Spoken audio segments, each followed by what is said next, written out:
Salut, c'est Trado, voilà la vidéo de mise à jour pour l'indice parisien. Bon, alors je vais commencer naturellement par vous remercier pour les centaines de messages d'encouragement, de félicitations que j'ai reçus suite à la nouvelle que je vous ai transmise, à savoir ma certification par l'IFTA, l'organisme international qui fédère les analyses techniques. Donc effectivement, ça m'a fait très très plaisir de recevoir tous ces messages.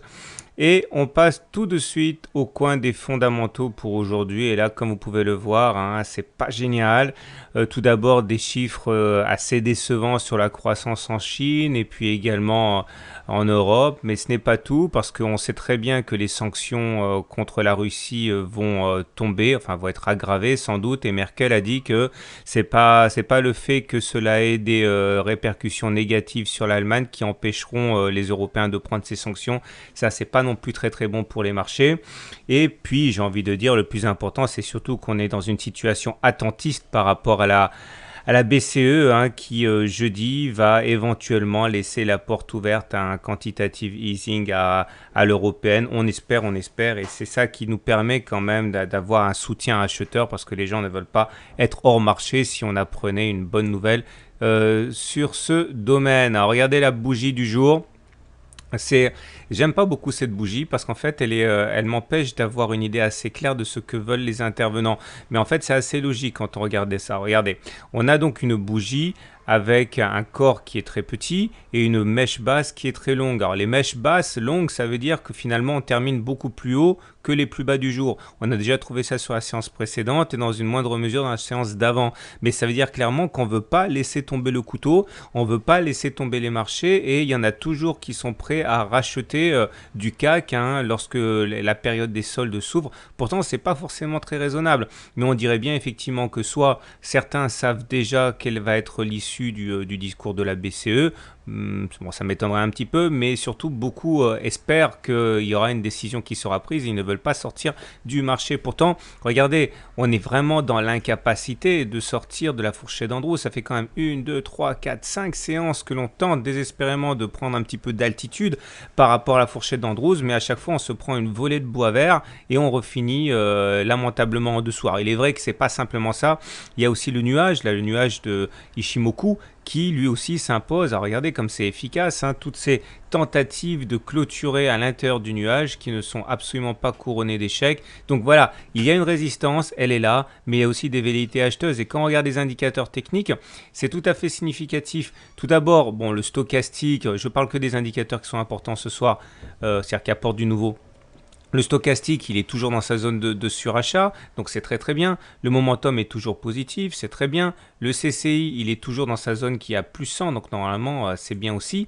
Mais à côté de ça, bah voilà, on a des résistances qui sont très difficiles à passer. Quand on regarde ces mêmes indicateurs, je vais déjà signaler ça, il y a des divergences baissières cachées.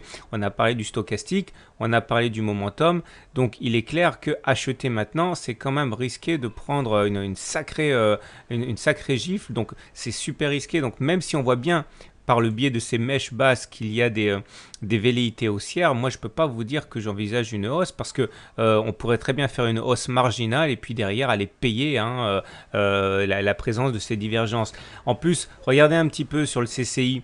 Bon, très bien orienté le CCI, il n'y a rien à dire, il est au-dessus de 100, mais si on essaye maintenant de tracer une oblique que l'on fait. Regardez comme ça, on a déjà parlé beaucoup de ça.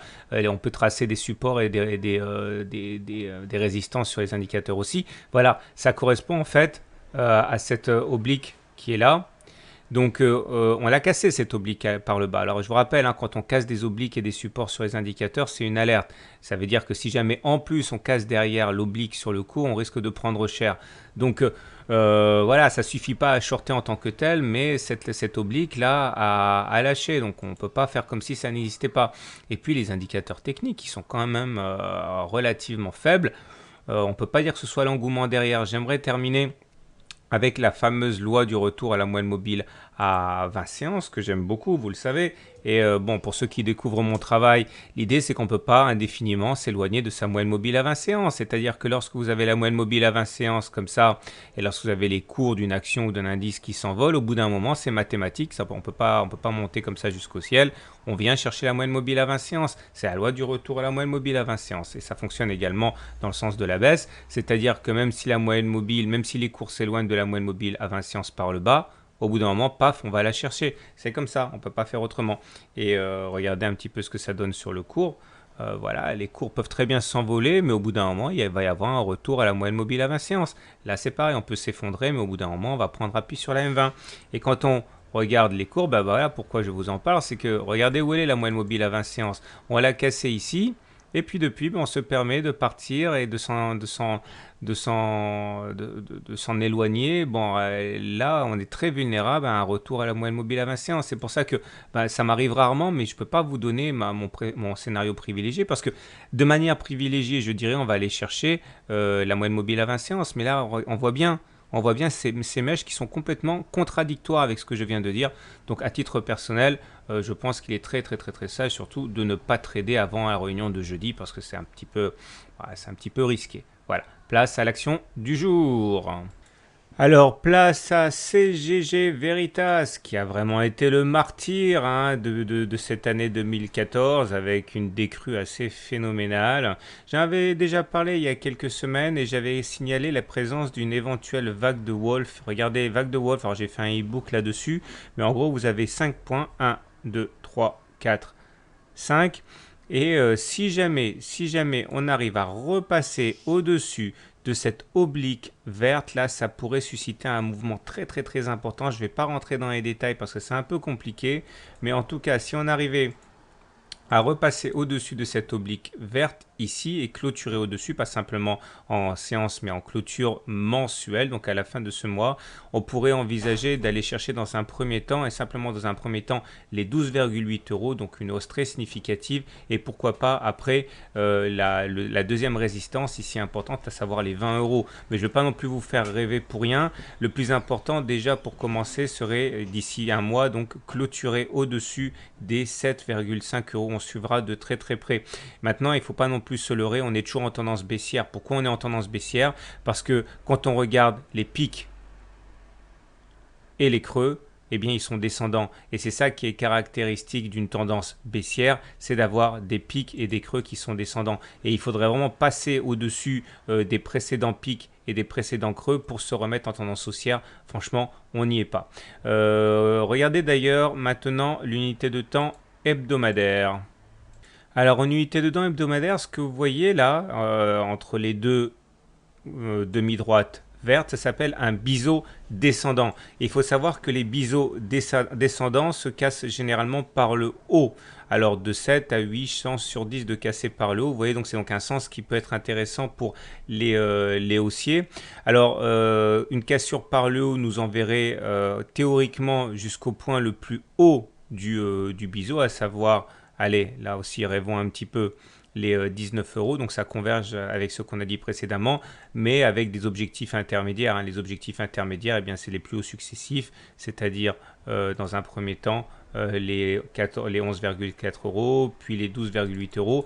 Alors, bon, ça ne sera pas une mince affaire parce qu'au-dessus de nous, on a quand même pas mal de résistance, à savoir le SAR qui est rouge, la Tenkan, la moyenne mobile à 20 semaines, etc. Mais sachez que on devrait normalement, c'est-à-dire statistiquement, casser ça par le haut. Il faudra suivre ça de très près. Je vous rappelle que la limite du biseau est à peu près à 9,2, 9,3 euros. Au moment où on irait la chercher, ça serait plutôt par là, donc vers les 8,8 euros. Surveillez donc de très près. On va terminer avec le journalier qui est l'unité de temps des traders et des spéculateurs à court terme. Moi, j'aimerais attirer votre attention sur plusieurs choses. Tout d'abord, le SAR. Le fameux SAR qui était rouge dans l'unité de temps hebdomadaire est vert sur cette unité de temps. Regardez ces petits points rouges là. Okay, et lorsque les cours, je vais zoomer, lorsque les cours cassent les petits points rouges, ils deviennent verts comme ça. Et regardez ici, on a cassé les petits points rouges. Et regardez, on a eu droit quand même à une belle hausse. En fait, le SAR, c'est un indicateur de tendance qui est assez efficace. Et généralement, quand on le casse, eh bien, on ne fait pas le voyage pour rien. Malheureusement, au-dessus de nous, bah, on a des résistances aussi. On a là cette courbe verte, ça s'appelle la Kijun. Bon, je vais l'enlever parce que sinon on n'y voit plus grand-chose. Mais voilà, on a plutôt le super trend ici, dans un premier rideau qui est à 7,3 euros. Mais on a réussi aussi à casser la moyenne mobile à 20 séances ici. Les indicateurs techniques montrent une amélioration. C'est ça qui est pas mal pour le journalier sur CGG. Le momentum, il est maintenant positif. Donc ça, regardez, la dernière fois que ça s'est passé, c'était là, hein. Donc on a eu quand même une hausse qui nous a mis de 9,57 euros à 11 euros. Le Trix, il est haussier maintenant, il est passé au-dessus de son signal. Pareil, la dernière fois que c'est arrivé, c'était ici. Et ça nous a amené de 9,8 à, pareil, à 11,3 euros. Donc on a quand même des éléments qui sont assez favorables sur le court terme. On va terminer avec le CCI. Le CCI qui rentre dans sa zone au-dessus de 100. Et ça, normalement, c'est un signal acheteur. Donc, pour faire simple, en mensuel, on est baissier. Mais si on arrive à terminer au-dessus, comme je l'ai dit, de l'oblique verte, ce serait un signal haussier. En hebdomadaire, on est toujours baissier, pareil, mais il faut savoir qu'on est dans un biseau et que ça, normalement, ça se casse par le haut. Et pour journalier, pour terminer, c'est neutre, hein, puisqu'on est au-dessus de la M20, le SAR il est positif, le momentum envoie un signal positif, le Trix envoie un signal positif, donc il semblerait bien que en journalier, on ait envie d'inverser la tendance sur CGG. À suivre. Dernier truc, regardez les volumes. Ils sont en augmentation depuis 7-8 jours. Ils sont en augmentation alors que les cours montent. Ça veut dire que quelque part, la hausse à laquelle on assiste n'est pas fortuite, hein. Il y a du monde derrière. Voilà.